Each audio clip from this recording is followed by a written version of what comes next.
Evangeline, wait lang! Sigaw ni Carlo at hinabol siya habang pauwi. Bahagyang napangiti si Evangeline. Anong kailangan mo?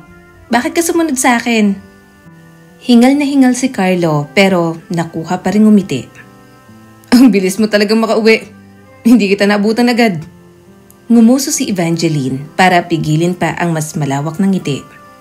Bakit mo ba kasi ako hinahabol? Malayo ang bahay niyo dito, di ba? Inabot ni Carlo ang isang nakatiklop na papel. Love letter. Basahin mo ah. Napangiti siya nang tanggapin iyon. Hindi na bago sa kanya na makatanggap ng love letter. Pero syempre, dahil 13 at nakakaranas ng puppy love, nasasabik si Evangeline sa ganoong damdamin. Pagpasok niya sa bahay, nadatna niyang nakatayo na ang kanyang ina. Nakapamewang at ang mukha'y nakakunot na parabang may kasalanan siya agad. San ka galing? Singhal ng ina niya. Sa school po, naglakad lang po ako pa uwi ma. Alanganing sagot ni Evangeline, pilit na inilalagay ang bag sa unahan niya na parang panangga. Naroon ang tatay ni Evangeline, nakasalampak sa sofa at may nakasabit na sigarilyo sa daliri. Mababang halakhak ang pinakawalan nito at punong-puno ng panunuya. Naglakad lang ah. Huwag mo kaming lokohin. Kitang-kita ko. Nakangiti ka pa sa binatang yon. Walang iya ka talaga. Natigilan si Evangeline. Sa kanilang magkakapatid, siya lang ang sinisigawan ng mga ito. Kahit na alam niya sa kanyang sarili na wala naman siyang ginagawang masama, para bang siya ang black sheep para sa mga ito. Puppy love lang naman yon. Nakikita niya sa ibang magulang, okay naman ang mga ito roon. Pero ang mga magulang niya, mahigpit sa kanya at kung ano-ano na agad ang binibintang. Para bang hindi siya pwedeng magkaroon ng crush at ma-enjoy ang kabataan niya. Naningkit ang mga mata ng nanay ni Evangeline. Malandi! 13 years old ka pa lang. Nag-aasal pokpok ka na. Yan ba ang gusto mong kalabasan? Ha? Pinapaaral ka ng maayos kung ano nung ginagawa mo? Hindi ka nalang gumaya sa mga kapatid mo na nagfo-focus sa pag-aaral. Naninikip ang dibdib ni Evangeline. Alam niyang hindi siya tulad ng mga kapatid niyang mga outstanding students, pero alam niya sa kanyang sarili na nag-aaral naman siya. Hindi niya lubos na alam ang ibig sabihin ng pokpok sa paraan na binitiwan niyo ng mga magulang niya. Pero sapat ang laso ng boses ng mga ito para gustuhin niyang maglaho. Mabilis siyang umiling at mas mahigpit pang niyakap ang bag. Hindi po ma, hindi po ako. Huwag ka nang sumagot! Sigaw ng kanyang ama, sabay hampas ng palad sa sandalan ng sofa. Akala mo ba wala kaming alam? Hindi mo ba alam kung paano tumingin sa'yo ang mga lalaki? Huwag kang magpanggap na inosente. Wala po akong ginagawa, pabulong niyang sagot. Biglang nilapitan siya ng ina at hinablot ang strap ng kanyang bag. Pilit na inaagaw mula sa kanya. Nilukot-lukot ang loob na parabang may ebidensya ng kasalanan doon. Nalaglag ang love letter na binigay ni Carlo. Sinunggaban yon ng kanyang ina at marahas na binuklat. Nagdilim ang mukha ng kanyang ina. Kita mo na! Kahit sa eskwela ang dami mong lalaki. Pinag-uusapan ka na dyan ng mga tambay. Sinasabing easy to get ka. Ini-entertain mo. Nakikipagtitigan ka pa. Anong klaseng babae ang gusto mong maging? Kaya sila sunod ng sunod sa'yo. Ikaw mismo ang nagyayaya. Paano kung mapagsamantala ang makatiming sa'yo? Baka mabalitaan na lang namin. Nawawala ka na at nakasako dyan sa may imbornal. Hindi ko naman po ginagawa yon. Hindi ko naman po sinabi na gustuhin nila ako. Biglang sambit ni Evangeline, hindi na napigilang sumagot. Wala naman po akong ginawa, ma. Iyang love letter po na yan. Siya lang ang nag-abot. Hindi ko nga po binasa hanggang ngayon. Huwag mong tataasan ng boses ang nanay mo. Sigaw ng kanyang ama. Kumislot ang kamay nito, parang tatama sa kanya, kaya napaatras si Evangeline. Hindi siya sinaktan, hindi pa sa pagkakataong yon. Pero naroon ang banta na alam niyang makakatikim siya sa oras na sumagot-sagot pa siya. Tumulo ang luha ni Evangeline. Wala po talaga. Wala po akong ginagawang masama. Napailing ang kanyang ama. Puro ka palusot. Puro gulo lang ang dala mo. Inaayos namin ang buhay mo pero puro ganyan ka. Ipapahiya mo pa kami. Kasi sa pinapakita mo ngayon, kahiya-hiya ang magiging kapalaran mo. Nagdagdag pa ang kanyang ina. Walang utang na loob. Pagkatapos ng lahat ng ginawa natin, ganito mo kami babalikan? Pinapahiya mo kami sa kapitbahay. Halos lahat. Ang tingin ng mga tao dito, madaling makuha ka na tipo ng babae. Kinagat ni Evangeline ang labi hanggang sa dumugo. Walang utang na loob, walang hiya, kahiya-hiya. Parang kutsilyong bumaon ang bawat salita sa kanya. Gusto niyang sumigaw, magmakaawa, ipakitang nagsasabi siya ng totoo, pero alam niyang mas lalo lang siyang kasusuklaman. Tinakloban ni Evangeline ng kumutang ulo. Palihim siyang umiyak ng gabing yon. Balang araw, aalis ako. Balang araw hindi na ako ganito mabubuhay. Aalis na ako sa kanila. Ang higpit nila. Hindi niya alam kung saan siya pupunta o paano siya mabubuhay. Ang alam lang niya, hindi siya maaaring manatili.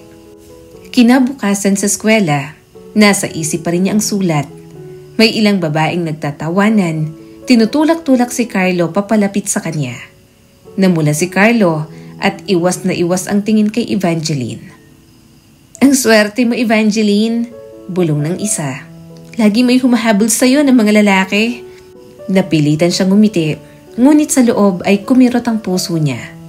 Ang bawat titig, bawat papuri, bawat sulat na nakasulat ng puso ay binhi ng takot sa kanya. Sandatang magagamit ng kanyang mga magulang laban sa kanya. Nang sumapit ang lunch break, isang grade 10 student naman ang nag-abot ng tsokolate sa kanya. Para sa'yo, Evangeline. Nanatili ang kanyang mga kamay sa kanyang hita. Gusto niyang magpasalamat, pero tanging boses ng kanyang ama ang naririnig niya. Hindi ko matatanggap yan.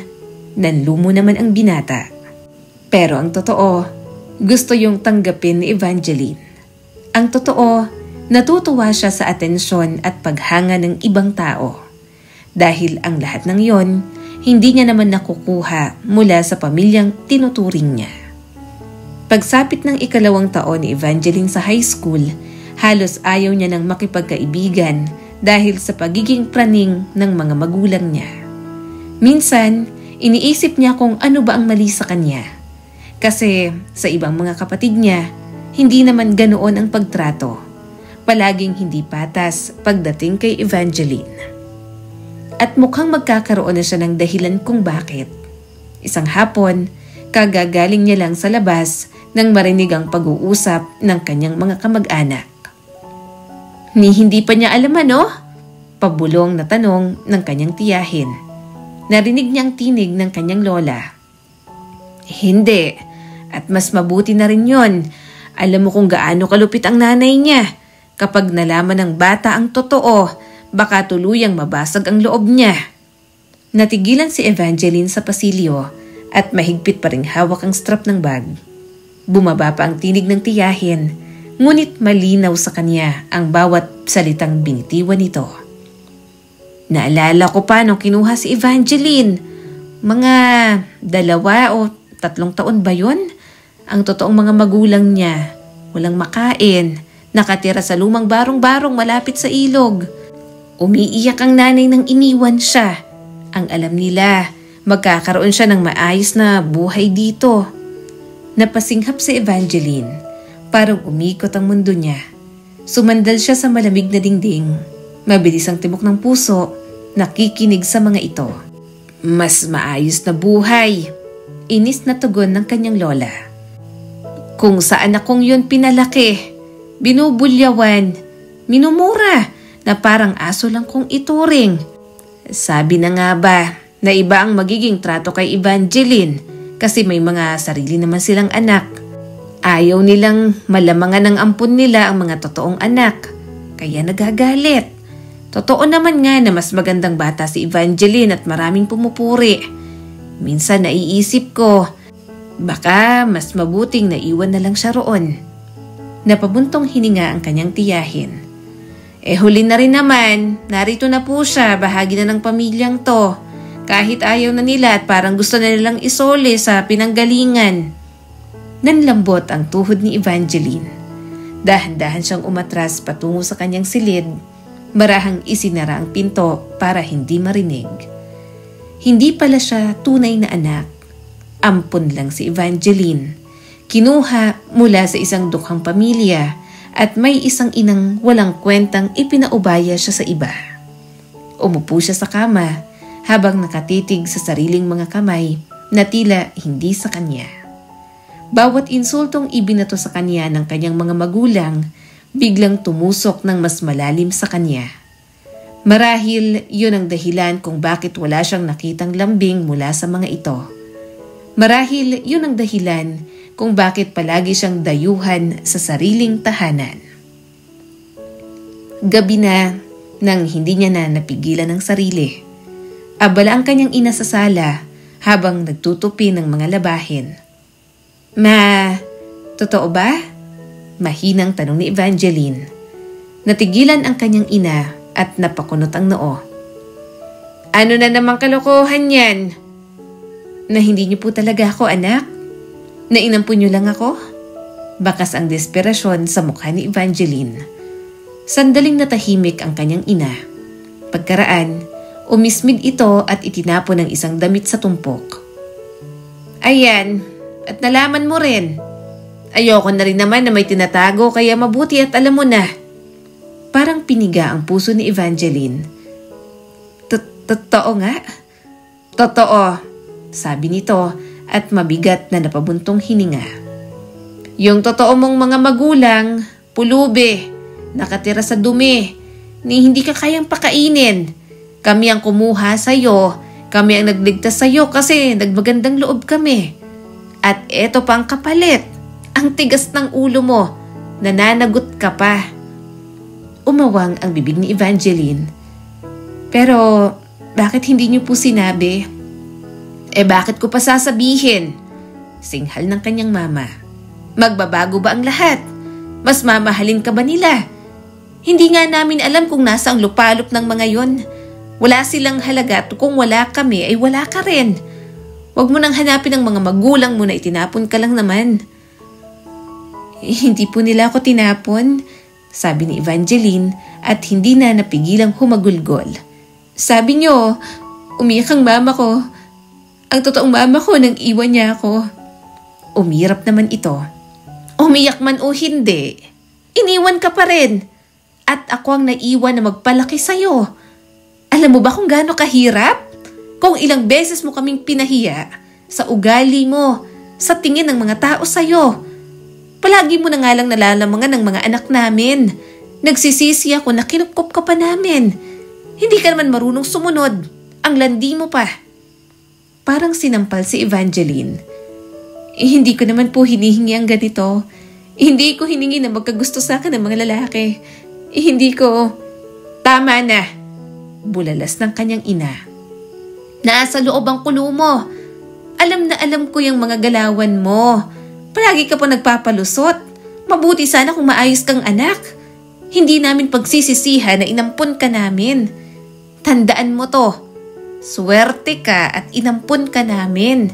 Kung hindi, kasama ka na nga sa mga daga sa barong-barong. Magpasalamat. Parang punyal ang salitang iyon. Bakit niyo pa po ako inampon? Takot naman pala kayong malamangan ng mga anak ninyo. Malakas na sabi ni Evangeline. Napasigaw na siya nang sabunutan siya at sampalin ng kanyang ina. Walang hiya ka talaga. Wala kang utang na loob. Basurang ugali mo. Manang-mana ka sa nanay mong basura. Ikaw ang masamang tinapay sa pamilyang to. Lumayas ka na. Wala na kaming pakialam sa'yo. Hindi namin kailangan ng isang taong walang utang na loob sa amin.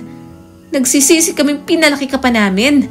Palasagot ka na at ang haba na ng sungay mo. Layas! Tahimik lang na tumulo ang kanyang mga luha. Padabog siyang tumakbo papunta sa kanyang silid. Nang gabing yon, nakaupo siya sa gilid ng kama at nakatitig sa mumunting mga gamit. Ayoko na dito. Ayoko na sa kanila. Ayoko na. Hindi naman talaga nila ako mahal. Kinuha niya ang bag pang eskwela at isinilid ng kakaunti niyang pag-aari. Nanginginig siya habang nag-iimpake.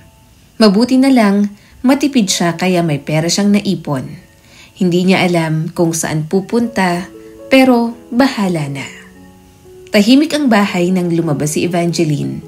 Takot ang kumakain sa kanya, ngunit mas mabigat sa damdamin kung mananatili pa siya roon. Pero bago pa siya makalabas ng pinto, narinig niya ang boses ng kanyang mga magulang. Ano? Lalayas ka? Ang kapal ng muka. Sa tingin mo kakayanin mo? 14 ka pa lang. Saad ng kanyang tatay. Napairap naman ang mama niya.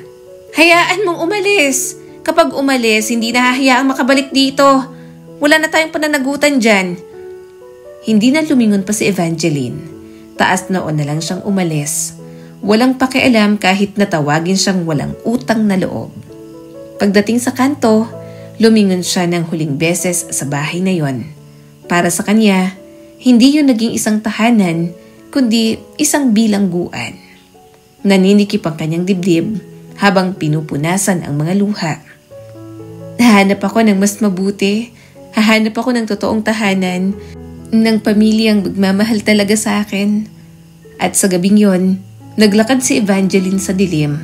Sa kawalang kasiguraduhan, tangan lamang ang isang maliit na bag at ang naglalagablab na pa siya na hindi na muling babalik doon. Bed space lang naman kaya 1,000 kada buwan. Saad ng landlady sa kanya. Sigurado ka ba?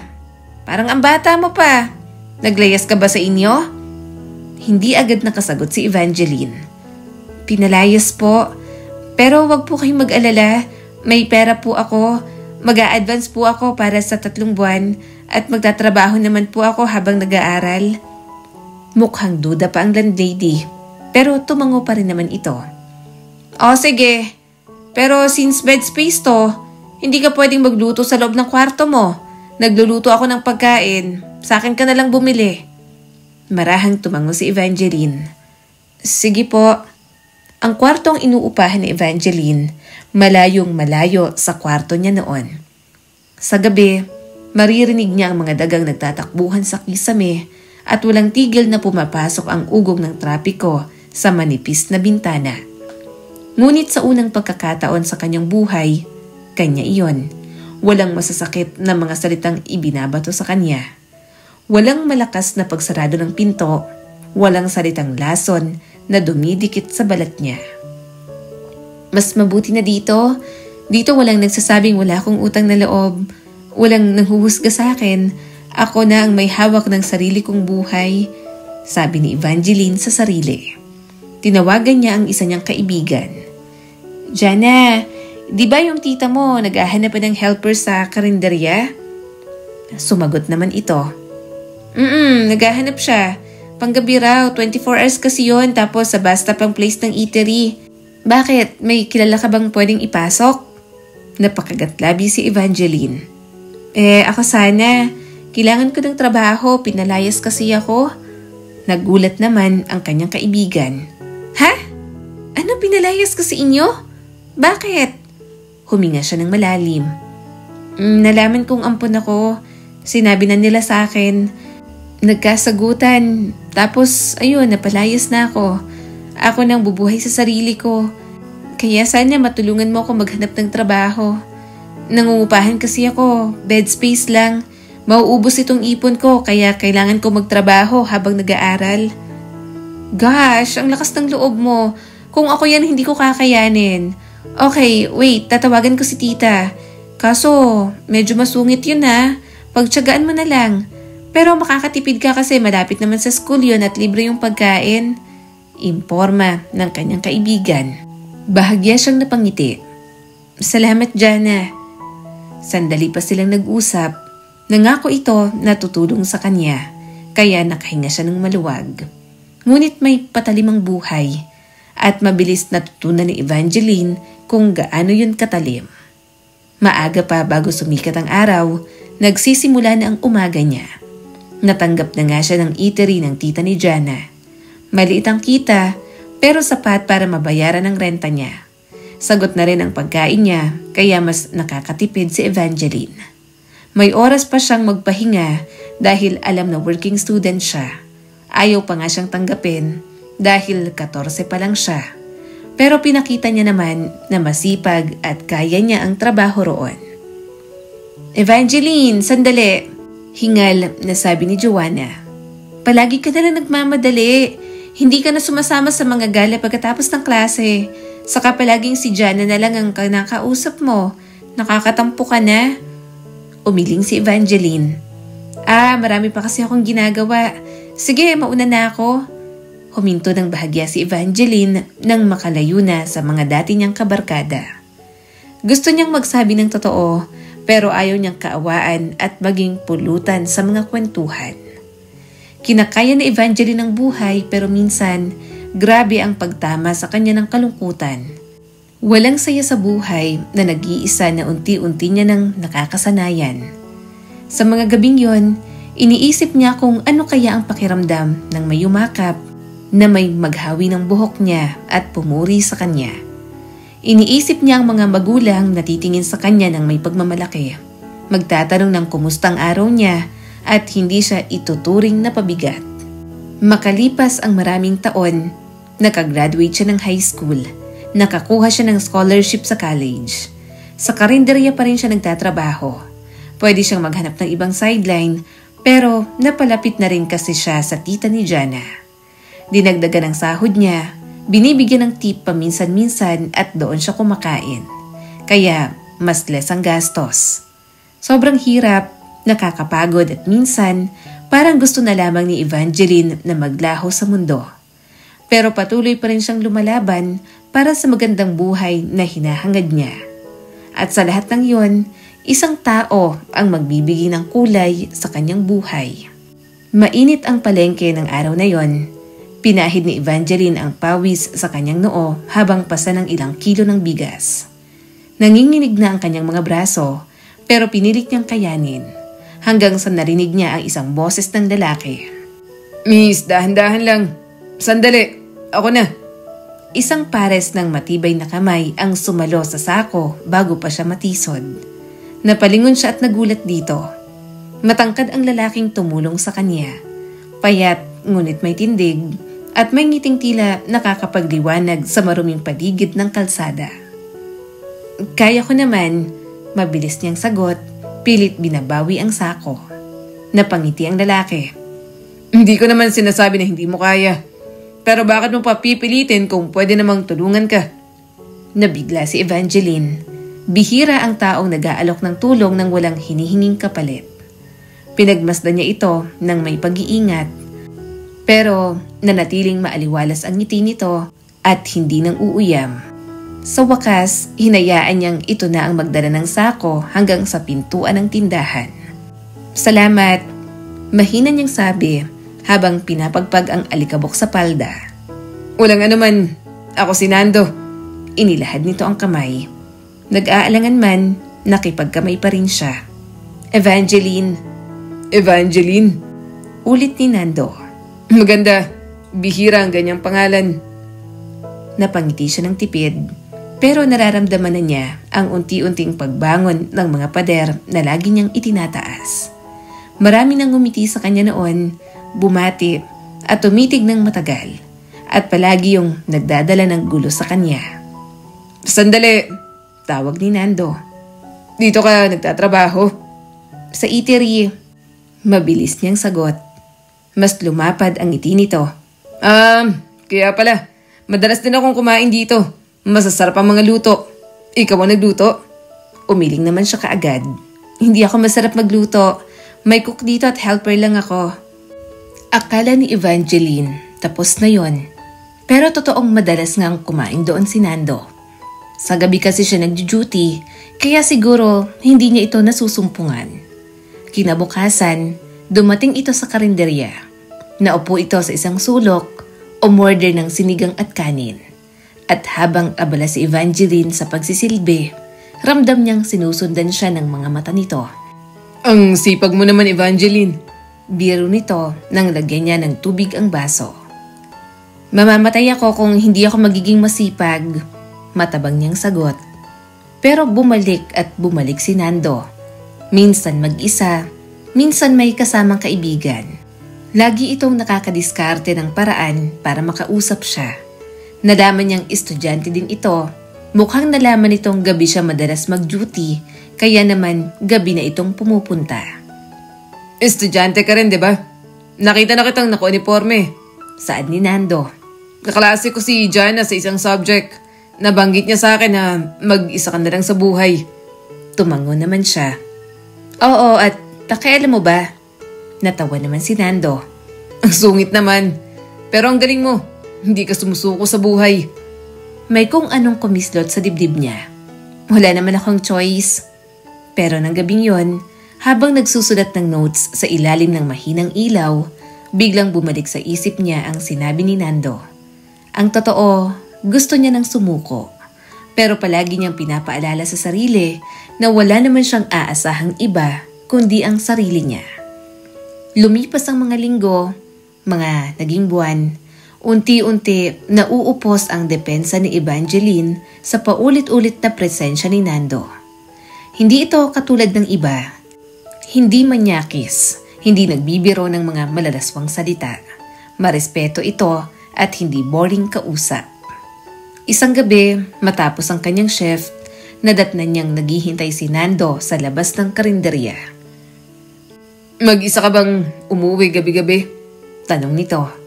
Tumango naman si Evangeline. Oo. Delikado yan. Samahan na kita.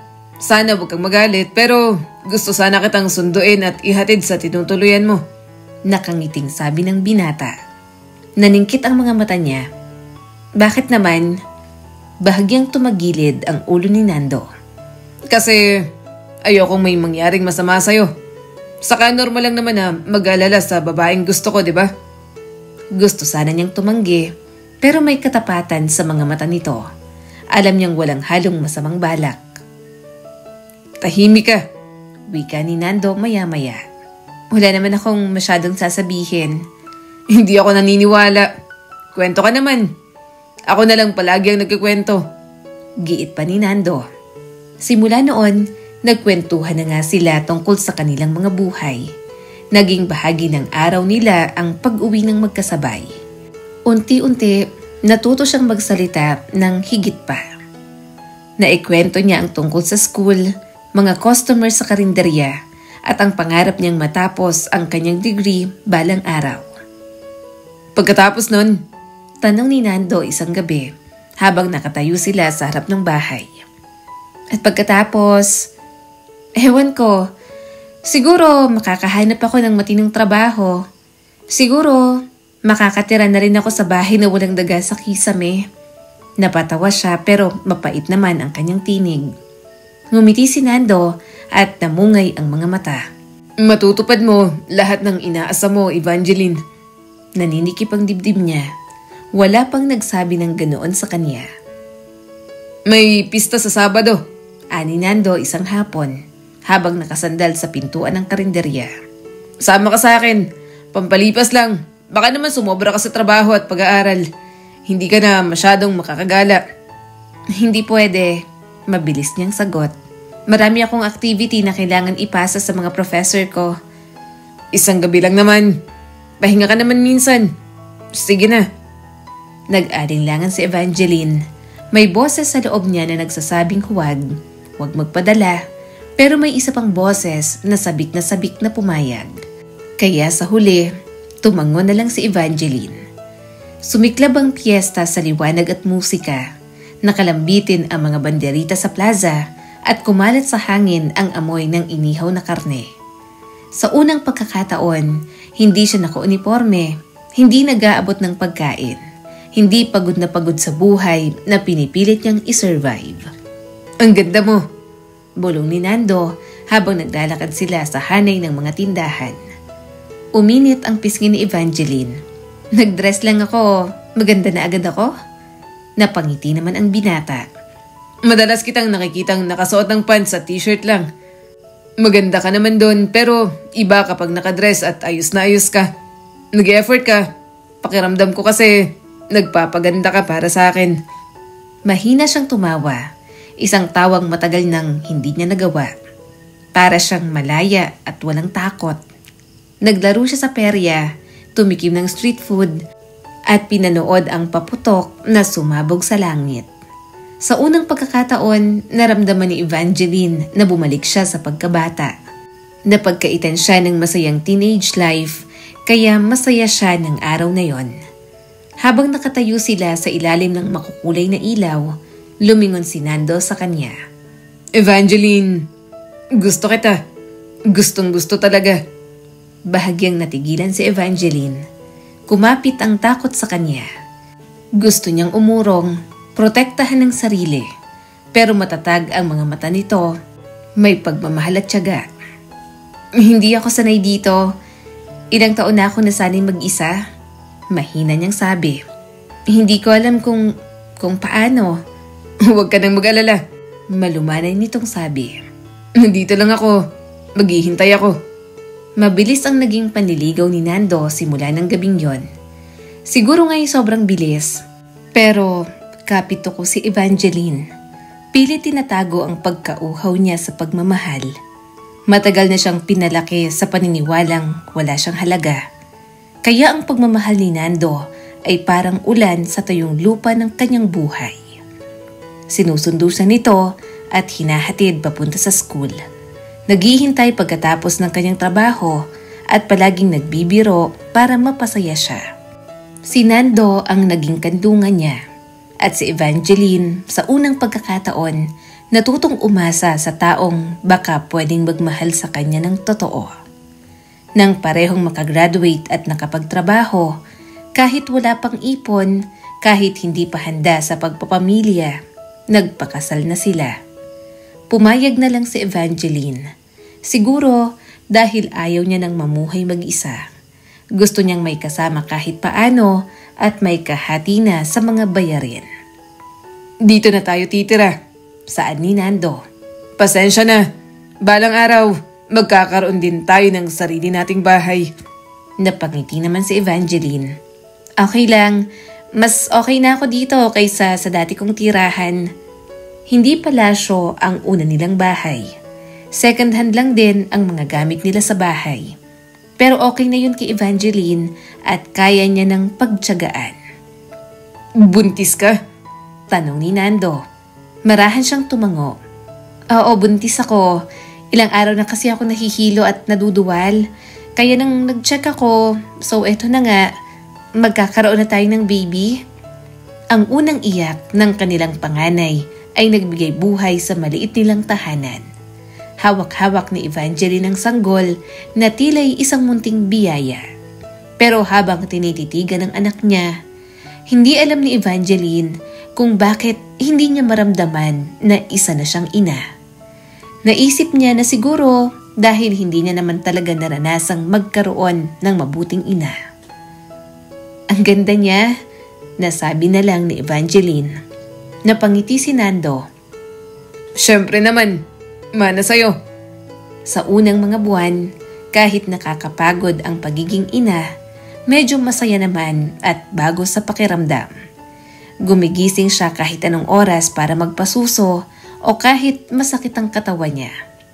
Pagsapit ng pangalawa nilang anak at sumunod ang pangatlo, laging maingay ang apartment.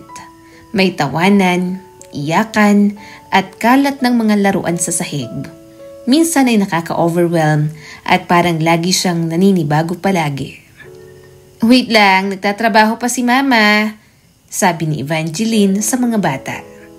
Nando, yung mga bata, patulong naman. Pumasok naman si Nando at kinuha ang iba nilang anak.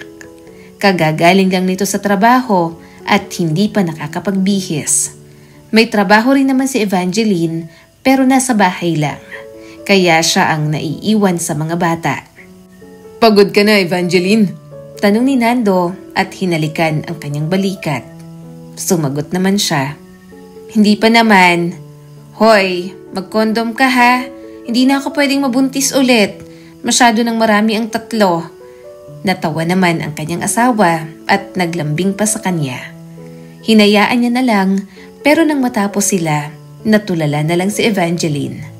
Maya-maya'y napalingon siya sa kanyang cellphone. Tiningnan ni Evangeline ang mga post ng mga dating magulang na umampon sa kanya. Nakita niyang masaya ang mga ito. Hindi niya mapigilan ang kanyang mga luha. May asawa at mga anak na siya, pero may pait pa rin siyang nararamdaman. Nang umalis siya roon, hindi man lang siya hinanap ng mga ito. Tila kinalimutan na talaga siya. Ayaw namang hanapin ni Evangeline ang totoo niyang ina. Wala siyang ideya at ayaw niya na rin talagang hanapin pa. Kaya kahit may sarili na siyang pamilya, para pa rin siyang batang naghahanap ng kalinga. Parang batang gusto ng atensyon at pagmamahal. Parang batang pinagkaitan na maging isang bata. Kaya rin siguro parang hindi buo ang pakiramdam niya na maging isang asawa at ina. At mas lalong lalala ang nararamdaman niyang yon dahil sa problemang darating sa kanyang buhay. Tinanggal nila ako sa trabaho, sabi ni Nando at binagsak ang sarili sa upuan. Na naman? Tanong ni Evangeline. Kakapasok mo lang dun ah. Gusto kong isipin ng mga kumpanyang pinapasukan mo ang problema. Kaso ilang beses ka nang nasisibak sa trabaho. Hindi marunong mag-manage ang mga yon. Lagi akong sinisisi sa mga pagkakamali nila. Huminga ng malalim ang kanyang asawa. Huwag kang mag-alala. Makakahanap ako ng mas magandang trabaho. Magpapahinga muna ako. Napairap na lang si Evangeline. Gusto niya itong awayin, sigawan, sumbatan. Pero alam niyang wala rin namang mangyayari. Naiinis na siya na hindi galingan ni Nando sa trabaho. Gayong 3 bata na ang ginagastos sa nila. Sa halip na magpursige, parang lagi na lang tinatamad. Kapag may trabaho ka ulit na bago, baka pwede namang tiisin mo muna. Maingat niyang suhestyon isang gabi habang nagtutupi ng labada. Nahihirapan na ako sa mga bayarin. Ako nang gumagastos dito sa lahat, kaya sana naman makatagal ka sa magiging bagong trabaho mo. Kung umiinit ang dugo mo sa boss mo, tiisin mo na lang. Wala ka naman kasing magagawa. Boss na siya, empleyado ka lang. Nando, saka sipagan mo naman sa trabaho mo. Baka kaya ka nasisibak sa trabaho mo kasi hindi nila nakikita na nagsisikap ka. Sumimangot si Nando. Hindi mo naiintindihan kung paano nila ako tratuhin. Kung ikaw ang nandun, baka naiinis ka na rin. Sa ating dalawa, alam kong mas maikli ang pasensya mo. At sinasabi mo bang tamad ako? Ano, mayabang ka na? Porque sinuwerte ka lang dyan sa boss mo. Umawang ang kanyang bibig. Hindi ko naman sinasabi yon. Ang akin lang. Ewan ko sa'yo kung ano-anong sinasabi mo. Nagtatrabaho naman ako ng maayos ah. Pinisil ni Evangeline ang damit na hawak niya. Alam ko, pero kailangan ba natin tong pag-awayan? Hindi sumagot ang kanyang asawa at lumabas na lang ng silid.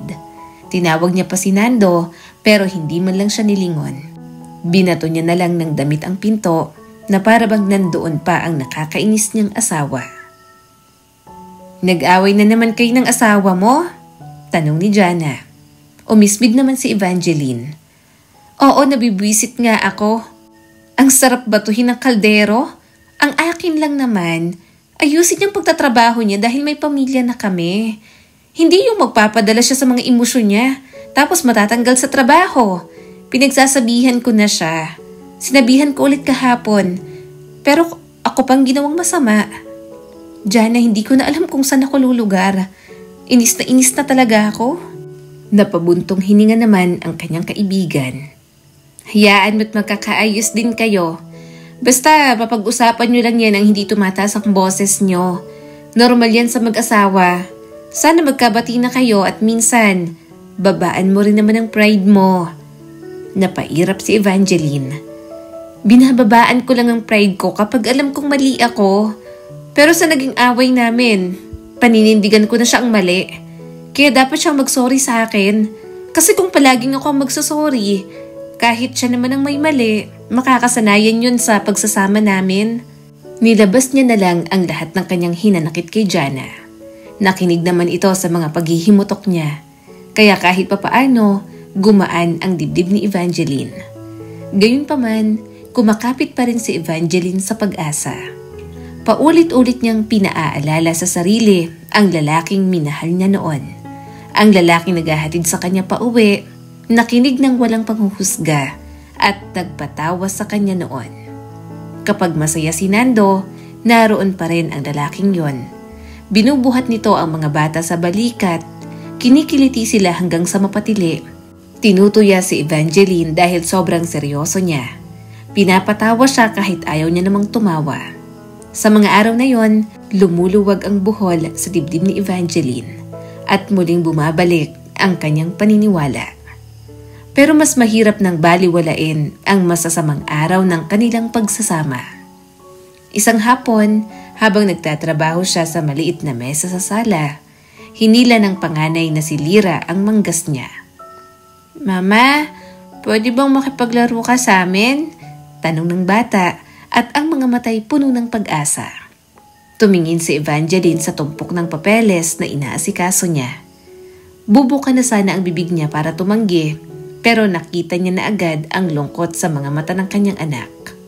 Napabuntong hininga siya at itinabi ang papeles. "Sige, sandali lang ha." Naghalakhakan ang mga bata habang nagtatayo ng mga tore mula sa mga bloke at agading pinababagsak. Ngumiti si Evangeline pero hindi nawala ang bigat sa kanyang dibdib. Siya ang ina, tagapagtaguyod, guro at nag-aalaga sa mga ito. Sa kanya na lahat at sa bawat araw, mas nararamdaman niya na ang pagod. "Nahihirapan ka kasi maliliit pa ang mga anak mo, magkakalapit pa ang mga agwat," saad ni Jana nang minsan niya itong tinawagan. Napabuntong hininga si Evangeline. "Nakakapagod na nga eh. Ayoko namang kumuha ng katulong. Dagdag gastusin at wala rin akong tiwala sa ibang tao." "Ay nako, sa una lang yan, Evangeline. Kapag lumaki na ang mga anak mo, nasasaway na, nakakaintindi na, kaya hindi na mahirap alagaan." Tiningnan niya ang mga anak niyang nakatulog na. "Sana nga maglakihan na sila ng mabilis para hindi na dumagdag sa problema ko." Natawa naman ang kanyang kaibigan. "Sira, treasure the moments habang bata pa sila. Huwag mong hilingin yan. Kasi paglaki nila, marami kang bagay na maiisip na sana ginawa mo noon. Kaya kahit 2 years na kami ng asawa ko nakasal, hindi pa rin namin binabalak na magkaroon ng anak. Gusto kasi namin na prepared talaga kami na maging magulang. Hindi lang naman kasi yun about sa kung paano namin masusustentuhan ang mga pangangailangan nila." Napakagatlabi si Evangeline.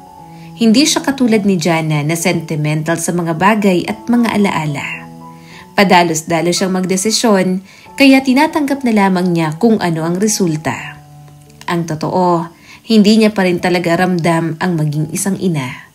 Parang nanay na lang siya kasi nandyan na ang mga anak niya. Sa una, binaliwala lang ni Evangeline ang mga pagbabago kay Nando. Madalas naman itong mag-overtime, magpuyat sa trabaho, o makipag-inuman sa mga katrabaho. Kaya lang, parang iba na ang pakiramdam ni Evangeline. "Kalmahan mo lang, Mare," sabi ni Jana. "Baka pag-awayan nyo na naman yan." Pero napailing si Evangeline. "Hindi eh, may nararamdaman akong kakaiba. Parang may mali. Marami akong napapansin kay Nando." Mas gabi na ang uwi ni Nando kaysa sa dati. Kapag tinatanong niya, palagi lang ang sagot nito, "Trabaho lang, wag mo na akong hintayin. Marami lang akong ginagawa ngayon. Grabe naman din kasi ang pressure sa office." Ngunit kahit na ganun, naiwan pa rin ang bakas ng kasinungalingan. Isang gabi, habang dahan-dahan itong pumasok, may naamoy si Evangeline. Hindi yun pawis, hindi usok ng yosi, hindi alak. Isa yung pabango ng isang babaeng nadikit na sa damit nito. "Nando," maingat niyang sabi habang basa pa ang mga kamay sa paghuhugas. Bakit amoy pabango ng babae yung damit mo? May babae ka? May kabit ka?" Kumunot ang noo ng kanyang asawa. "Anong sinasabi mo? Nagsisimula ka na naman ba ng away? Malay ko ba sa mga sinasabi mo? Siguro may kasamahan lang sa opisina na sobrang mag-spray at nahagip ako. Di naman imposible yon, lalo na't siksikan din kami sa elevator kapag umuuwi. Pagod na ako sa work at alam kong ganun ka rin. Kaya hindi ko maintindihan kung bakit sasabihan mo pa ako na may kabit. Tinitigan ni Evangeline ang mukha ni Nando. Ang mga mata nito'y umiiwas, nakatingin lang sa mga batang mahimbing nang natutulog sa gilid. Sigurado ka? Mahinang tanong ni Evangeline. Hindi ka nang bababae? Oo, sagot ni Nando at halatang naiinis na. Bakit ba palagi ka na lang naghihinala? At parang ganoon lang, natapos ang usapan nila. Pero nanatili ang bigat at pagdududa kay Evangeline simula ng gabing iyon. Ang mga pagtatalong ganon, nasundan pa ng nasundan. Nagsimula ang mga away sa maliliit na bagay hanggang sa lumalaki na lang. Walang gustong mag-sorry, walang gustong ibaba ang pride. Hindi ka na umuuwi, sabi ni Evangeline isang umaga habang nagbabalot ng baon ng mga bata. Anong oras na? Wala ka na namang update. Hindi mo malang sinasagot ang mga tawag ko. Ganyan bang uwi ng matinong asawa? Nagtatrabaho ako, sagot naman ni Nando, hindi man lang inalis ang mata sa cellphone. Nung una sinasabi mong gagabihin ka, kung aabutin ka ng umaga dahil nakikipag-inuman ka. Pero ngayon, ano na? Nakalimutan mo na bang asawa mo ko, Nando? Napabuntong hininga ito at halatang naiinis. Gusto mo ba i-text kita kada oras? Hindi naman ako bata. Gusto ko lang malaman kung nasaan ka dahil baka nakakalimutan mo na asawa mo na ako. Bulalas niya rito, dahilan para mapatingin ang mga bata sa kanila. Nagdabog na lang na pumasok sa kwarto si Nando. Agad na umiwas si Evangeline ng tingin sa mga bata na nasa lamesa at pilit pinakalma ang sarili.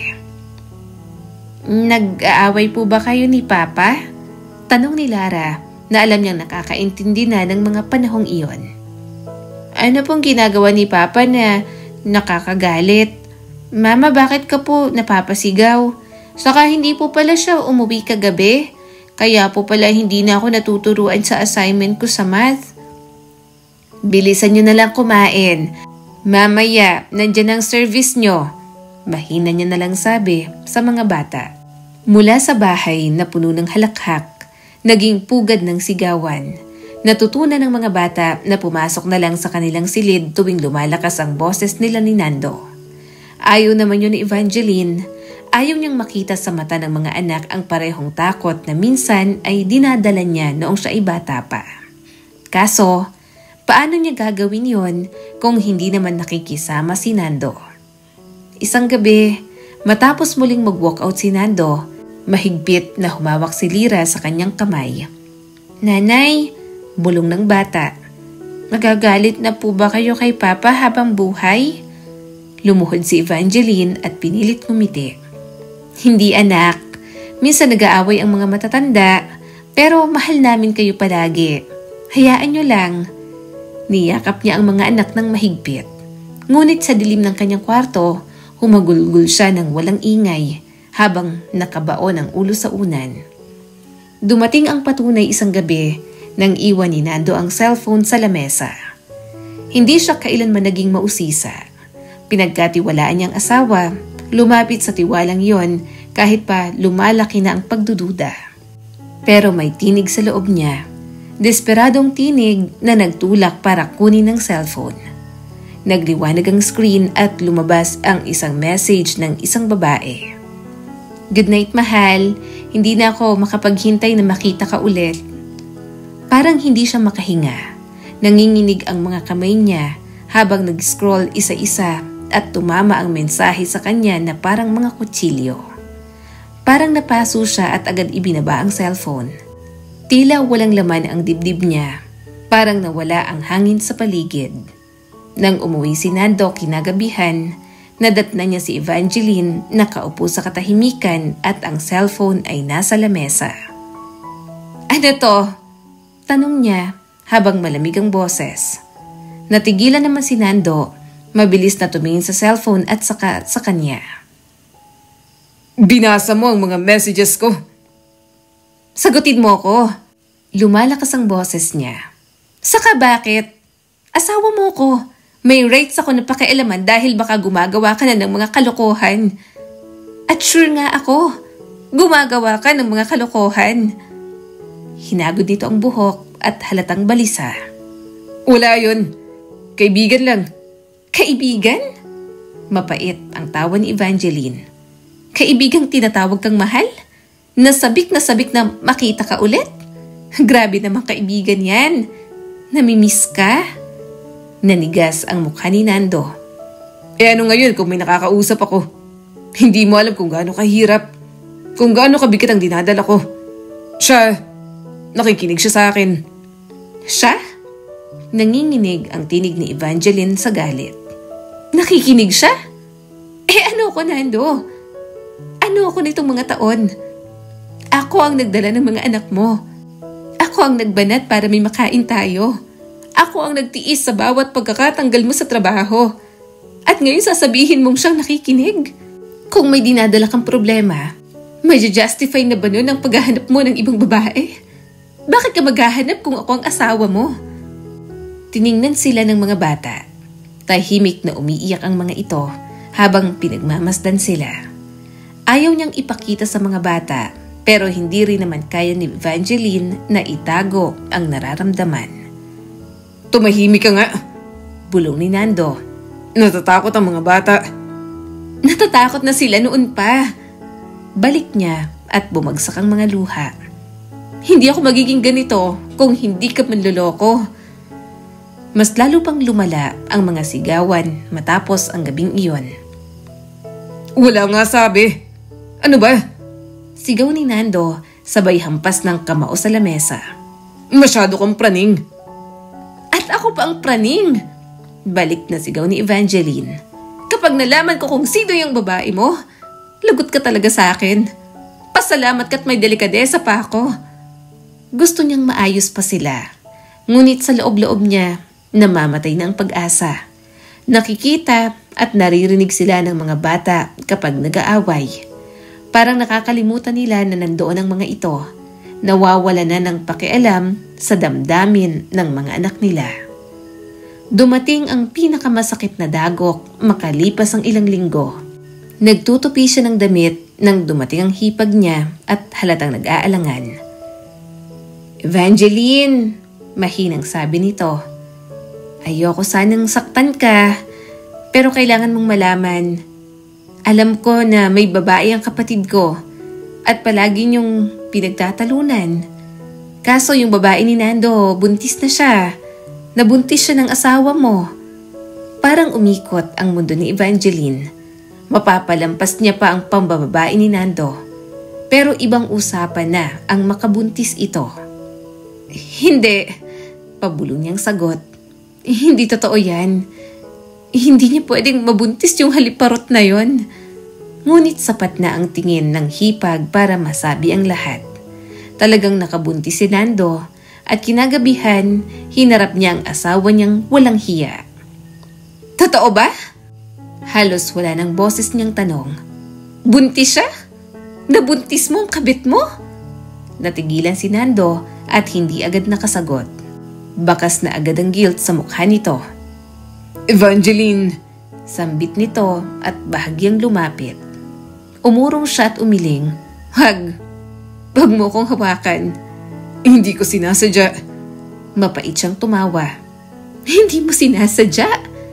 Sinabi kong tumigil ka na, hindi mo pa rin ginagawa. Tinatanong ko ang babae mo, puro deny ka lang. Sinadya mo ang bawat kasinungalingan, bawat gabing ginagabi ka, bawat pag-uwi mong amoy ang pabango niya. Huwag mong sabihin na hindi mo sinasadya. Nag-iba ang mukha nito. Hindi mo naiintindihan. Sapat ng alam ko. Matalim ang tinig niya rito. Pinili mo siya. Pinili mo siya kaysa sa akin. Sa mga anak mo, kaysa sa lahat ng binuo natin. Magulo ang naging paghihiwalay nila. Puno ng luha at hinanakit. Nagkasundo sila, co-parenting na lang, ngunit malalim ang sugat na iniwan ni Nando. Hindi na halos makatingin si Evangeline rito nang hindi muling napupunit ang puso. Huwag ka nang magpapakita sa akin kahit kailan. Huwag mong ipapakita ang pagmumukha mo sa akin at ng kabit mo. Kapag nakita ko kayong dalawa, kakalbuhin ko kayo. Kapag may sustento ka sa mga bata, ipadaan mo sa mga bata. Ibigay mo sa mga bata. Wala akong pakialam. Pero kahit hindi na, kasi kaya ko naman. Kung hindi ka lang talaga hahanapin ng mga bata, hindi ako makikipag-cooperate sa'yo. Sa sulok, umiiyak sina Lyra, Paulo at Mika. Hinayaan lang nila ni Nando na marinig ng mga ito iyon. Wala rin naman kasing sense para itago. Malalaman din ng mga ito at lalaki ang mga anak nilang may broken family. Nang dumating ang araw na lumisan si Nando, humahagulgol ang mga bata habang nakakapit sa mga binti ng ama. Papa, bakit ka po aalis? Huwag ka pong umalis. Umiiyak na sabi ni Paulo. Huminga ng malalim si Nando. Makikita niyo pa naman ako. Pwede kayong bumisita sa akin. Papayagan naman kayo ng mama niyo. Hindi na kasi kami pwede ng mama mo. Marami na nangyari at baka hindi niyo pa maintindihan sa ngayon. Umismid si Evangeline. Sige, ipamulat mo ang kawalang hiyaan mo. Sabihin mo para malaman nila na ikaw naman ang sumira sa pamilyang to. Sa mga sumunod na linggo, muling bumangon si Evangeline sa katahimikan. Pinilit niyang ngumiti para sa mga bata. Pinilit itaguyod ang tahanang iniwan ni Nando. Ngunit sa kalaliman ng gabi, kapag tulog na ang mga anak, saka lang niya hinayaang mabasag ang sarili. Naalala niya ang batang minsang nangakong tatakas mula sa kalupitan ng magulang. Naalala niya ang dalagang naniwala na natagpuan na ang pagmamahal. At malinaw na malinaw ang pumasok sa isip niya. Nag-iisa na naman siya. Ngunit ngayon, pinangako niya sa sarili. Babangon siya. Hindi para kay Nando, hindi para sa pag-ibig, para sa sarili niya at para sa kanyang mga anak. Dahil kahit kinuha ng ibang babae ang asawa niya, hindi niya ipapahintulot na may kumuha ng kanyang lakas para buhayin pa ang natitira niyang pamilya. Mama, gutom na po ako. Hila ng bunso niyang si Mika sa laylayan ng kanyang palda isang hapon. Napatigil siya mula sa pagtitig sa laptop na nakapatong sa mesa. Namumugto ang kanyang mga mata sa ilang oras na pagtatrabaho. Sandali lang anak, nagtatrabaho pa ang mama. Pero mama, mahina at nauutal ang tinig nito at puno ng pangangailangan. Napatingin si Evangeline sa orasan. Lagpas tanghalian na. Napausal siya ng mura, sabay tayo. Sige na, sige. Tingnan natin kung anong meron. Halos wala ng laman ang cupboard at refrigerator nila. Nakapagluto siya ng pansit canton, hinati sa 3 mangkok at inilapag sa harap ng mga bata. Masayang kumain ang mga ito, ngunit kumislot ang kanyang sikmura sa pagka-guilty. Wala na kasi siyang oras. Nauubos palagi ang oras niya sa trabaho. Marami kasi siyang kailangang bayaran. Naging paulit-ulit ang ganoong routine sa mga nakalipas na taon. Kapag nangungulit ang mga bata, hinahayaan niya na lang gumamit ng gadget para maaliw. Sa umaga, gigisingin ang mga bata. Maghahanda ng kung anong mabilis at pakakainin ang mga ito. Sa araw, sabay-sabay na gawaing bahay at pagtitipa ng report, pag-i-edit ng dokumento at pagsagot sa kliyente. At sa gabi, bagsak sa higaan, katabi ang mga ito, pagod na pagod, saka muling gigising kinabukasan para ulitin ang lahat. Huwag kayong malikot at maingay dyan ha, magtatrabaho ako, sabi ni Evangeline. Lumapit sa kanya si Paulo. Mama, pwede po bang magpaturo sa assignments? Ha? I-research mo na lang. Kaya ko nga kayo binigyan ng tig-iisang cellphone. Kaya nyo na yan. Natuto ang mga bata na aliwin ang mga sarili. Noong una, naglalaro ng laruan o gumuguhit sa mga perasong papel ang mga ito. Ngunit hindi nagtagal, naging mundo na ng mga ito ang mga gadget. Heto, sabi niya isang gabi at inabot kay Mika ang tablet. Maglaro ka muna habang tinatapos ni Mama ang trabaho. Nagliwanag ang mukha ng bata. Wow, pwede ako manood ng cartoons? Oo, basta huwag kayong mag-aaway ha. Ilang minuto lang, magkakatabi na ang mga anak niya. Nakadikit ang mga mata sa kumikislap na screen at naghahagikhikan habang nanonood. Huminga ng maluwag si Evangeline. At least, masaya ang mga ito. At least, matatapos niya ang report ng walang istorbo. Hoy, Evangeline, awat sa pagiging workaholic mo. Ilabas mo naman ang mga anak mo.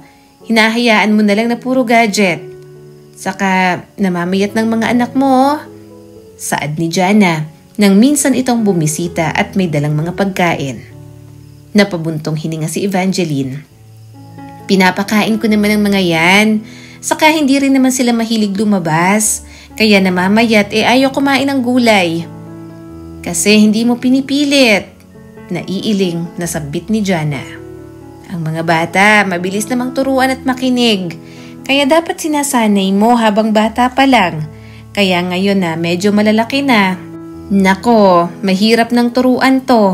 Ang basic things, gawaing bahay, pagluluto, paglilinis. Matututunan nila yan sa'yo, kaya habang maaga pa, pinagtutuunan mo dapat ng pansin.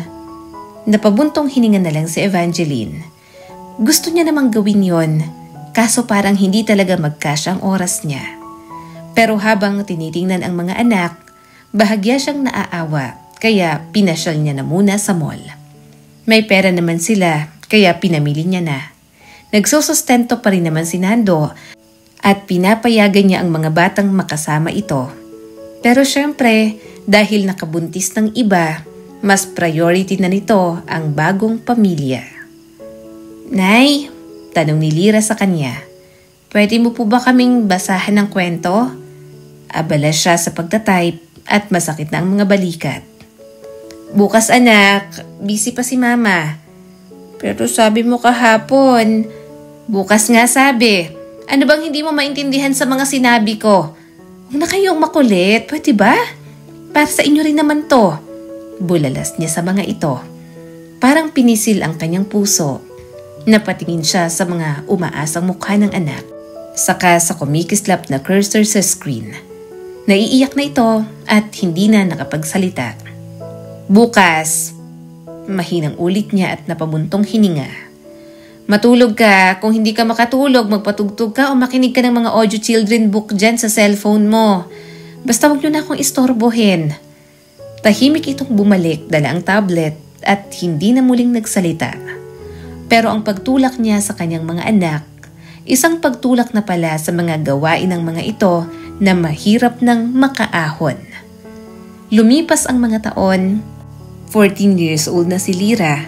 Medyo malaki na rin sina Paulo at Mika, kaya napagsasabihan na. Isang gabi, nang tuluyan niyang maisara ang laptop, napansin niyang halos hindi siya kinausap ng mga anak buong araw. Nakahiga ang mga ito sa sahig, hawak ang mga gadget.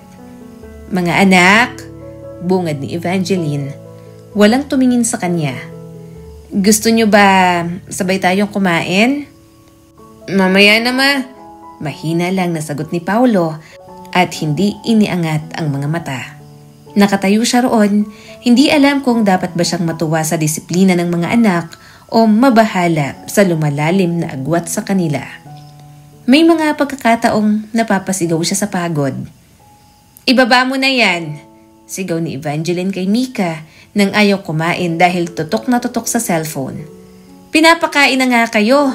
Ayaw niyo pang kumain ng maayos. Pero mananalo na po ako. Reklamo nito. Tama na. Hinila niya ang tablet mula sa kamay nito. Umiyak ng malakas ang bata at tumakbo sa mga kapatid para magtago. Bad ka talaga mama. Bulalas ni Mika. Kaya gusto ko rin kay Papa Inalagaan kami ng maayos dun. Mabait pa si Tita Raquel.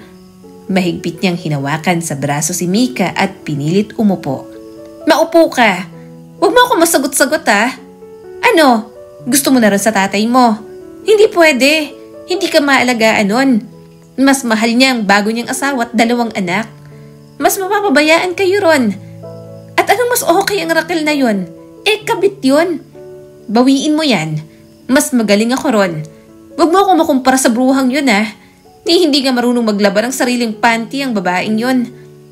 Pinunasan naman ni Mika ang mga luha. Napatingin naman si Evangeline kina Lyra at Paulo na tahimik lang. Kayo, ano? Mas gusto niyo ang Raquel na yun kaysa sa akin? Ha? Umiling naman si Lyra at ibinaba ang cellphone. Hindi po ma. Naiinis siyang napairap. Kumain na nga kayo. Nakakairita kayo? Minsan na nga lang akong nakapagluto para sa inyo, binabaliwala niyo pa. Tahimik namang kumain ang mga ito. Gayunpaman, naiinis pa rin talaga siya. Nawalan siya ng gana nang maikumpara sa kabit ni Nando. Isang weekend, dumalaw si Jana sa kanya kasama ang mga anak. Evangeline, maingat na sabi nito. Parang lagi na lang nasa gadgets ang mga bata. I-engage mo kaya sila sa mga outdoor activities. Bahagyang natigilan si Evangeline. Okay lang yan. At least ligtas sila dito sa bahay. Mag-gadget na lang sila kaysa pumunta sa kung saan-saan. Pero, di mo ba naiisip? Mas kailangan ka nila kaysa sa mga screen na yan. Kumirot ang dibdib niya. Gusto niyang kontrahin, ipagtanggol ang sarili. Pero alam niyang tama ang kanyang kaibigan. Hindi ko naman kayang gawin lahat, sabi na lang ni Evangeline. Nagtatrabaho ako para may makain sila, para makapag-aral, para hindi nila maranasan ng gutom at hirap na pinagdaanan ko noon nang pinalayas ako ng mga kumupkup sa akin. Kinagabihan, nakahiga si Evangeline, nakikinig sa mabagal na paghinga ng mga anak. Nagiging katulad na ba ako ng mga taong kumupkup sa akin noon? Sinaktan siya ng mga magulang niya gamit ang salita. Pero baka nasasaktan niya ang mga anak ngayon sa pamamagitan ng pag-iwan kahit pisikal na nandyan naman siya. Mama, bigayan po ng card namin. Pupunta ka po ba? Tanong ni Lyra. Umiling naman si Evangeline. High school ka na. Hindi ba pwedeng ikaw na lang ang kumuha? Hindi ako makakapunta. Sa fourth quarter na lang kunin. Sure naman akong wala kang bagsak na grades. Busy pa kasi ako. Sandaling natahimik si Lyra, pero para siyang sinaksak sa sinabi nito. Mama, kailan ka po titigil sa pagiging busy? Napatigil ang mga kamay ni Evangeline sa keyboard. Nilingon niya sa wakas ang panganay na anak. Hindi ko alam anak, pag-amin ni Evangeline. Pero nangangako ako, susubukan kong hindi maging sobrang abala. Babawi ako sa inyo. Ngunit walang pause button ang buhay. Babalik at babalik ang deadlines. Dadami at dadami ang bayarin. Kailangan pa rin niyang umasa sa gadgets para sa mga anak kapag nakagapos ang kanyang mga kamay sa trabaho. Mama, tawag ni Lyra sa kanya. Hindi siya tumingin dito. Nag-alinlangan ang anak niya pero nagsalita pa rin. Kakain na po ba tayo? Wala po kasing ulam pero nagsaing na po ako sa rice cooker. Parang bato ang bumagsak sa dibdib ni Evangeline. Napatingin siya sa orasan. Lagpas 7:00 na pala. Muli na namang nawala ang buong araw. Malayo rin kasi ang palengke sa kanila kaya ang hirap bumili kapag naubos na ang grocery. Kaya minsan nagpapa-order na lang si Evangeline ng pagkain. Pero minsan kahit yon ay nakakalimutan niya pa. Oo anak, sige, order na lang ako. Kumuha ka ng pambayad sa wallet ko. Saad ni Evangeline. Ikaw nang mag-aabang sa labas at kapag dumating, mauna na lang kayong kumain. Nang gabing yon, fried chicken mula sa fast food ang ulam nila. Pero parang kahit doon, nagsasawa na ang mga anak niya. Tinakpan niya ng kunwaring sigla ang kanyang pangamba. Kumain na kayo. Hindi ba favorite niyo yan? Ngunit kumunot ang noo ni Paulo habang ngumunguya. Mama, kailan po tayo ulit kakain ng sinigang na hipon? Yun po kasi ang favorite ko. Napangiti naman si Mika. Kaya afritada, yun yung baon ng kaklase ko. Ang sarap-sarap magluto ng mommy niya. Napiga ang puso ni Evangeline. Hindi niya na maalala kung kailan siya huling nagluto ng ganoon. Bumuka ang kanyang bibig, ngunit muling nagsara. Nagsalita pa si Lyra. Mama, pwedeng pahingi ng pera? Ako na lang po mag-grocery. Gusto ko pong mag-aral magluto. Umawang ang bibig ni Evangeline.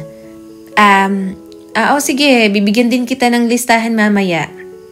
Huminto na ang mga bata sa palaging pagtatanong. Kumakain na lang ang mga ito kapag may pagkain at kapag wala, tahimik na naghihintay. Takot o sawa ng magtanong sa kanya. Kahit hindi masarap magluto at nanonood lang ng tutorial video, natuto si Lyra na magluto. Kaya kapag nagugutom at may pagkain naman sa kusina, hindi na siya inaabala ng mga ito. Mama, ako naman po ang pupunta kay Papa, saad ni Lyra sa kanya. Tumango naman siya at umismid. Sige, umuwi ka agad sa Lunes ha, may pasok ka pa. Opo Mama, saad ng kanyang anak. Pero ang mga paalam na ganoon, parang napapadalas na. Alam niyang tatay naman ng mga ito si Nando, pero hindi niya pa rin mapigilang questionin. Mama, sambit ni Lyra. Hindi tumingin si Evangeline. Pwede po ba akong pumunta kina Papa ngayong weekend? Tumigil si Evangeline sa pagtipa ng mga letra. Kagagaling mo lang doon ng isang linggo anak. Ayaw mo bang dito ka na lang? Nahihirapan ang mga kapatid mo kapag wala ka. Walang nag-aasikaso sa kanila. Nag-iba ang kilos ni Lyra at hindi mapakali. Sabi niya, dadalhin daw po kami sa park. Actually, kami pong tatlo sana. Nangako rin po si Papa ng ice cream sa amin. Napatingin na siya rito. May ice cream din dito at may park malapit lang. Hindi po pareho? Mahina nitong sagot. May tumikwas na kirot sa puso ni Evangeline. Inatras niyang upuan. Anong ibig mong sabihin na hindi pareho? Sa tingin mo ba, hindi ko kayo napapasaya? Napayuko si Lyra. Hindi naman po sa ganon. Kinagabihan, natutulog na sina Paulo at Mika. Nakatulugan ng mga ito ang tablet. Pero nadatna ni Evangeline si Lyra sa sala. Nakahiga sa sofa habang yakap-yakap ang unan. Anak, mahinahon niyang bungad. Bakit gusto mong lagi sa papa ninyo? Hindi siya tiningnan ng anak niya. Kasi nakikinig po siya. Nanuyo ang lalamunan ni Evangeline. Nakikinig din ako. Umiling si Lyra. Hindi po ma, lagi ka pong busy. Kapag nagsasalita ako, lagi mong sinasabi na mamaya na lang. Pero yung mamaya hanggang sa natapos ng araw at hindi na dumating. Nanginginig ang mga kamay ni Evangeline. Hinawakan niya ang kamay ng anak pero marahan yung binawi ni Lyra. At doon, alam niyang marami na siyang pagkukulang. Kaya naman, naisip niya na kailangan niyang makabawi. Pero mukhang huli na nga lang talaga ang lahat. Ginawa mo na ba ang homework mo? Tanong ni Evangeline isang gabi. Opo, eritadong sagot ni Lyra sa kanya. Napangiti si Evangeline. Patingin nga. Sandali itong natigilan bago tumingin sa kanya. Bakit? Dati naman po hindi niyo chinecheck? Umawang ang bibig niya. Nanay mo ako anak. Mapait itong tumawa. Ngayon lang kayo may pakialam kasi natatakot kayo na mas gusto namin si Papa kaysa sayo? Gusto niyang sumigaw, pagalitan, pilitin ito sa pagsunod. Pero walang lumabas mula sa kanya. Hanggang isang pangyayari ang darating sa kanyang buhay na hindi niya inaasahan. Minsan niyang sinilip ang mga anak na natutulog. Mahimbing na sina Paulo at Mika, pero nang makapunta siya sa kwarto ni Lyra, kumunot ang kanyang noo. Wala ron ang panganay niyang anak. Lyra? Anak? Napasinghap si Evangeline at agad nakaramdam ng pagkataranta. Nagmadali siyang tumingin sa paligid, bahagyang bukas ang aparador at nakasiwang ang bintana. Tumusok ang matinding kaba sa dibdib niya. Lyra! Umangat ang boses niya. Naghanap siya sa banyo, sa kusina, kahit sa masikip na labahan. Pero wala ang anak niya. Nanginginig ang kamay ni Evangeline habang dinadampot ang cellphone at mabilis na nagdial. Sagutin mo, sagutin mo. Pero hindi siya sinagot ni Lyra. Bumigay ang tuhod niya, bumagsak siya sa sahig habang yakap-yakap ang cellphone sa dibdib. Kahit labag sa kalooban, tinawagan niya na si Nando. Pumunta ba dyan si Lyra? Aha, bakit naman siya pupunta rito? Napakagatlabi si Evangeline. Wala siya rito. Mukhang naglayas. Ano? Ano naglayas? Bakit hindi mo binabantayan? Nag-away ba kayo? Hindi, singhal ni Evangeline. Hindi ko alam. Hindi kami nag-away. Sinilip ko lang ang mga bata sa kwarto nila at si Lyra. Siya lang ang wala. Lumipas ang kalahating oras na puro pagkatarantang ginawa niya. Nakatakbo siya palabas ng kalsada. Tinatawag ang pangalan ng anak sa dilim ng gabi. Pinuntahan niya ang sari-sari store sa gilid. Umaasang baka naghanap lang si Lyra ng merienda. Pero wala talaga ang anak niya. Tinawagan niya rin ang mga kaibigan nito, pero wala raw roon si Lyra. Pagbalik niya sa apartment, tumatagaktak na ang kanyang pawis sa likod. Nanlalamig ang dibdib sa matinding pangamba at takot. Napatingin siya sa computer na naiwan sa kwarto ng anak niya. Binuksan niya yon at sinubukang i-hack ang account nito. Mabuti na lang at may alam siya sa ganoon. At doon siya parang sinampal ng katotohanan. Nakita niya ang isang conversation nito sa isang lalaki na nasa 30s na ang edad. Ang mature mo pala sa edad mo. Hindi ko naisip na 14 ka lang kapag nag-uusap tayo. Hindi na ako makapaghintay na magkita tayo.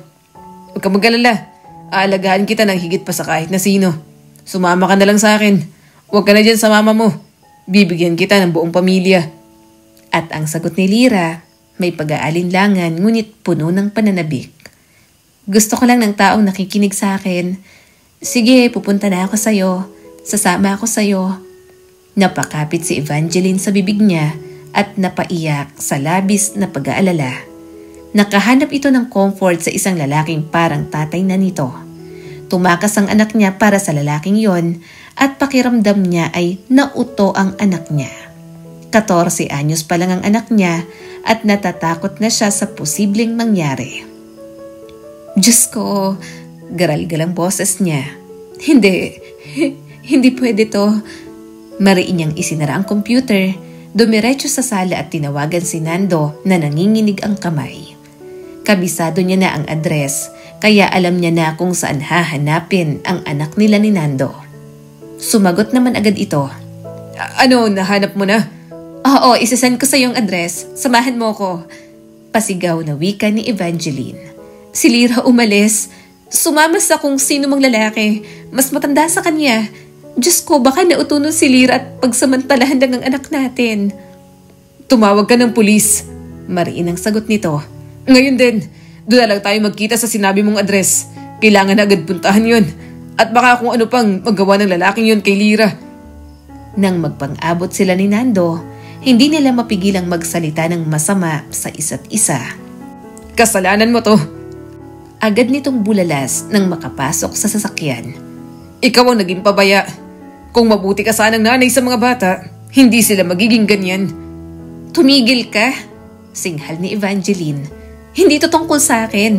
Nasa panganib ang anak natin kasama ng isang estranghero. At inuubos mo ang oras mo sa paninisi sa akin? Saka anong napabayaan? Ikaw nga hindi na ganong nagsusustento. May narinig ka ba sa akin? Wala. Kasi sinuka na kita sa bago mong pamilya. Umalis siya kasi nalulungkot siya. Sabi ni Nando. Kasi hindi niya naramdaman na nakikita siya sa inyo. Alam mo yan. Parang sinampal si Evangeline. Naniga siya. Nanginginig ang labi. Ngunit pinilit magtuligsa. So kasalanan ko ngayon. Akala mo ba hindi ko binubuhos lahat para sa kanila? Akala mo ba wala akong pakialam? Bahagyang lumambot ang mukha ni Nando, ngunit matalim pa rin ang mga mata. Nag-aalaga ka, Evangeline. Pero ibang nagmamahal sa pagiging nariyan para sa mga anak mo. Pumunta na nga sila sa istasyon ng pulis. Na-report agad nila ang nangyari at nagpasama sila para kunin ang anak nila. Nang kumatok sa bahay, bumungad ang lalaki na bagong paligo pa, kaya mabilis na sumugod si Evangeline at sinabunutan ito. Walang hiya ka? Anong klaseng lalaki ka? Pumapatol ka sa bata? Malakas niyang sigaw at pinagsasampal ito. Umiiyak namang pumagitna si Lyra. Mama, tama na po. Agad namang hinila ni Nando si Lyra. Anong ginawa sa'yo ng lalaking to? Umiling agad si Lyra. Wala po. Wala. Wala? Malakas na sabi ni Evangeline at niyugyog ang kanyang anak. Bakit ka naglayas? Bakit ka naglakas ng loob na sumama sa lalaking parang tatay mo na? 14 ka pa lang. At kung nahuli kami ng dating, baka may nangyari na. Gusto mo bang masira ang buhay mo? Ha? Bumagsak muli ang mga luha ni Lyra. Sorry po. Sinubukan pang magsalita ng lalaking tumangay sa anak nila. Ano ba, hindi nyo naman minamahal ng maayos ang anak nyo? Hayaan nyo na lang kami. Nagmamahalan kami ni Lyra. Ano bang... Hindi na nito na ituloy ang sinasabi. Gigil na kasing sinapak ni Nando. Kung hindi lang umawat ang mga pulis, baka nalumpo na ito. Dinala na nga nila sa presinto at kinasuhan. Pinablatter na rin nila para hindi na makalapit pa kay Lyra. Nang makauwi, hinayaan na muna nilang makapag-isip-isip si Lyra. Kahit gusto ni Evangeline na magalit at pagsabihan ito, bahagya na siyang nag-iingat. Hindi niya na rin kasi talaga alam kung paano kakausapin si Lyra. Pero isa lang ang napagtanto ni Evangeline. Alam niyang nagkulang siya. Alam niyang sa lahat ng yon, may ambag siya. Jana, hindi ko na alam kung ano pang gagawin ko. Siguro, kaya hirap na hirap ako maging isang ina. Kasi hindi rin naman ako naging mabuting anak dati. Naluluhang sabi ni Evangeline. Hinagod ni Jana ang kanyang likod. Huwag mong sabihin yan, hindi naman naging magandang trato nila sa'yo. Umiling si Evangeline. Hindi feeling ko sa akin din yung mali. Kasi tama sila. Wala akong utang na loob. Tama sila, palasagot ako. Ni hindi ako nagpasalamat sa kanila na kinupkup nila ako. Na kung tutuusin, ang swerte ko pa nga kasi hindi ako natulad sa mga batang nasa kalsada lang noon. Kaya ngayon, hirap na hirap akong makipag-reconcile sa kanila kahit gustong gusto ko. Hiyang-hiya ako Kasi nung naging nanay na ako sa sarili kong mga anak, doon ko na-realize na walang perpektong magulang at mahirap magpalaki ng isang bata. Noon tinatawag ko silang praning, pero kung napagsasabihan nila ako ng masama, para rin naman sa akin yon. Kasi sa point of view ko bilang isang ina, ganun din ang nagagawa ko sa mga anak ko. Napagsasalitaan ko rin sila ng masama at pakiramdam ko ito ng karma ko. Kaya siguro ang hirap sa akin maging masaya. Naaawang yumakap sa kanya si Jana. Evangeline, pinapaiyak mo ko. Alam kong hindi ka perfect pero kaibigan pa rin ang turing ko sa'yo. Hindi naghihilom lahat ng sugat sa puso mo kaya nahihirapan kang sumaya. Pero kapag pinakawalan mo ng lahat ng yan, mas gagaan. Saka nandito ako, ang mga anak mo, mahal ka namin. Oo, may mga bagay kang nagawa noon na hindi nila nagustuhan. Pero may mga pagkakamali rin naman sila. Pero kahit ganoon, sana mapatawad niyong isa't isa para makausad kayong lahat. Saka, alam mo ba, tumawag sa akin ng kapatid mo, hinahanap ka niya. Gusto kanyang makausap. Nanghihina na raw kasi ang papa niyo. Kaya alam ko kahit na ilang taon na kayong hindi nagkikita, may pakialam pa rin sila sa'yo. Doon na napahikbi si Evangeline. Ilang taon niyang itinanggi sa kanyang sarili na ayaw niya sa mga ito, na wala na siyang pamilya. Pero ang totoo, sa gitna ng hirap, sa gitna ng pag-iisa at ng mga problema, naiisip niya pa rin ang kanyang mga magulang. Bakit ngayon ka lang bumalik? Ang tigas talaga ng ulo mo. Ang taas ng pride mo. Nanghihinang sabi ng kanyang ama. Umiiyak niya itong niyakap. Sorry po. Sorry. Hinaplos nito ang buhok niya. Sorry din. Sorry kung mahigpit kami. Kung nagsalita kami ng masasama laban sa'yo. Nang lumayas ka, iniisip namin na babalik ka, na hindi mo kakayanin. Pero hindi ka bumalik. Kaya mas lalo kami nagalit sa'yo. Pero kahit ganoon, gusto naming malaman mo na proud kami sa mga naabot mo sa buhay. Hindi man kami naging parte, proud kami dahil maganda pa rin ang pinatunguhan ng buhay mo. Halos hindi na makahinga si Evangeline. Para siyang batang muling nayakap ng mga magulang. Parang batang muling nakahanap ng tahanan. Kaya pagkatapos ng araw na yon, Nawala na ang bigat na matagal niya nang dinadala. Sa bawat araw, sinisikap niyang maging positibo sa lahat ng bagay. Binawasan niya na rin ang kanyang trabaho at palaging sinisikap na magkaroon ng time sa kanyang mga anak. Noong una, hirap na hirap siyang alisin ang mga gadget mula sa mga ito. Pero habang tumatagal, nagagawa niya na naman. Kapag may meeting sa school, palagi niya ring sinisiguradong present na siya. Wow, ang galing naman! Ang talino mo pala, Lyra! Nakangiting sabi ni Evangeline habang tinitingnan ang grades nito. Mabuti at kahit napabayaan kita ay nakakapag-aral ka pa rin. Tahimik lang na tumango si Lyra. Naninikip ang dibdib niya roon pero pinili niyang ngumiti pa rin. Pagkatapos ng school, pinasyal niya ang mga bata sa mall at kapag nakikita niyang tumatawa ang mga anak niya, sumasaya ang kanyang puso. Nang makauwi, inasikaso niya ang mga ito. Naghanda na rin siya ng sinaing para mayroon siyang isang agbukas. Nagluto na rin siya ng ulam para i-microwave na lang. Nang matapos, sinilip ni Evangeline ang mga anak niya. Tulog na sina Paulo at Mika pero si Lyra gising pa rin at parang sobrang lalim ng iniisip. Kaya bumalik siya sa kusina at ipinagtimpla ito ng gatas. Marahang kumatok si Evangeline. Lyra, gising ka pa ba? Walang sagot sa una. Bumalot ang pangamba kay Evangeline. Ngunit muli siyang nagtanong ng mas banayad. Anak, pwede ba akong pumasok? Mula sa loob, isang mahinang tinig ang kanyang narinig. Opo, Mama. Binuksan ni Evangeline ang pinto. Nakaupo si Lyra at nakasandal sa mga unan. Namumugto ang mga mata nito at malinaw na galing sa pag-iyak. Naninikip ang dibdib ni Evangeline. Nagdala ko ng gatas. Baka makatulong para makatulog ka. Inilapag niya ang baso sa mesa sa tabi ng kama. Tiningnan niyo ni Lyra, pagkatapos ay tumingin sa kanya ng may alindangan sa mga mata. Salamat, mahina niyang sambit. Hindi ka pa rin makatulog? Umiling si Lyra at nakatitig sa kumot. Humaba ang katahimikan sa pagitan nila. Nangangati ang lalamunan ni Evangeline sa mga salitang hindi niya alam kung paano sisimulan. Sa wakas, bumasag ng katahimikan si Lyra. Mama, namumuo na ang luha ni Lyra. Patawarin mo po ako, napakurap si Evangeline. Anak, dahil sa ginawa ko po, nanginginig ang mga labi ni Lyra. Sa pag-alis ko, sa pagsama ko po sa kanya, umuga ang mga balikat nito habang pilit na inilalabas ang mga salita. Gusto ko lang maramdaman na mahalaga po ako, na mahal ako. Nakikinig siya kapag nagsasalita po ako.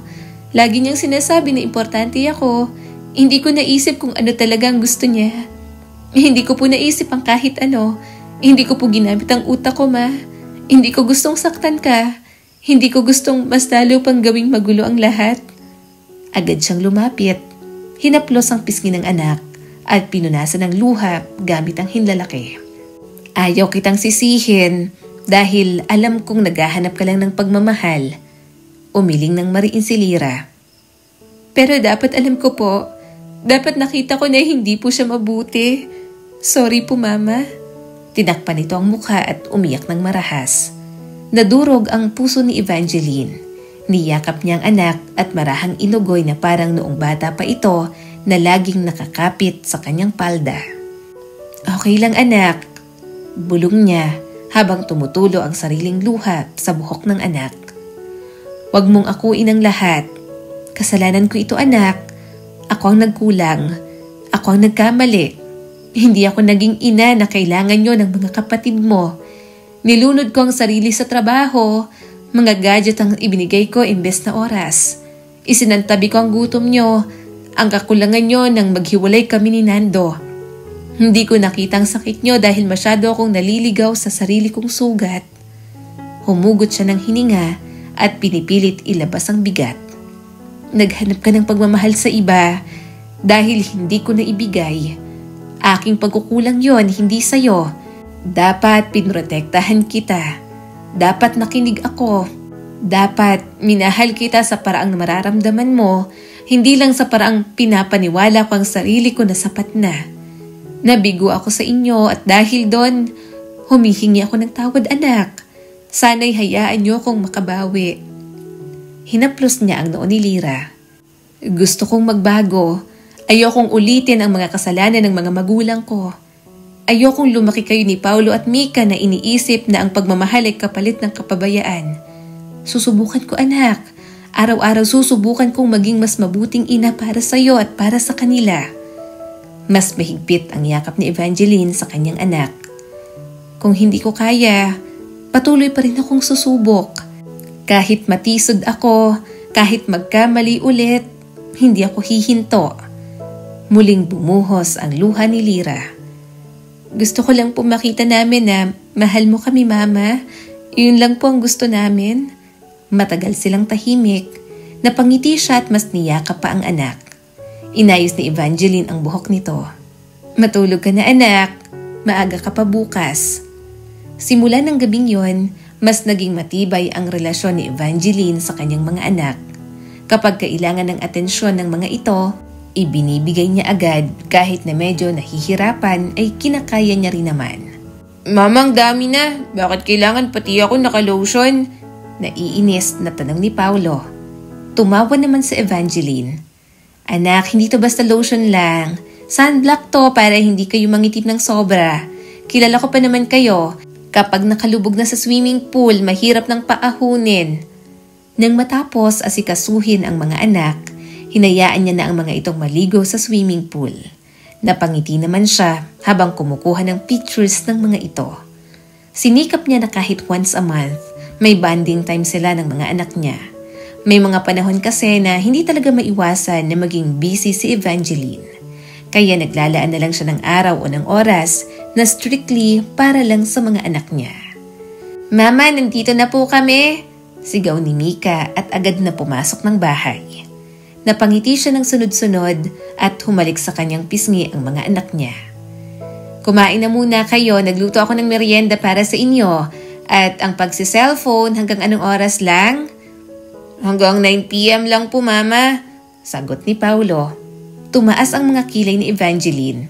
At kapag hindi sinunod si Mama, tumawa si Lyra at sumagot, hindi makakagamit sa loob ng 1 month ng any gadget. Humalakhak naman siya. O sige na, kumain na kayo. Kumain kayo ng merienda habang gumagawa ng mga assignments. I-check ko yan mamaya. Lumabas na naman ang mga anak niya roon. Inasikaso na lang ni Lyra ang mga kapatid. Habang nagtatrabaho, napangiti si Evangeline. Marami pa rin siyang nagagawang pagkukulang. Gayunpaman, sinisikap niya araw-araw na alagaan at mahalin ang mga anak na ibinigay ng may kapal sa kanya. Sa ating mundo ngayon na umiiral na ang teknolohiya, pinapaalala ng kwentong ito na sana ay huwag nating hayaan ang ating mga anak na maging kalaro ang mga gadgets nila. At bilang mga magulang, tungkulin natin na tayo ang unang magturo sa mga bagay na wala pa silang alam. Hindi lang sapat ang pera, ang pagtustos sa pangangailangan nila, tandaan natin na bawat bata nangangailangan ng atensyon, pagmamahal at kalinga. Muli, ako po si Skylar Guro at sana'y may bago na naman kayong natutunan sa kwento natin ngayon. Maraming salamat po.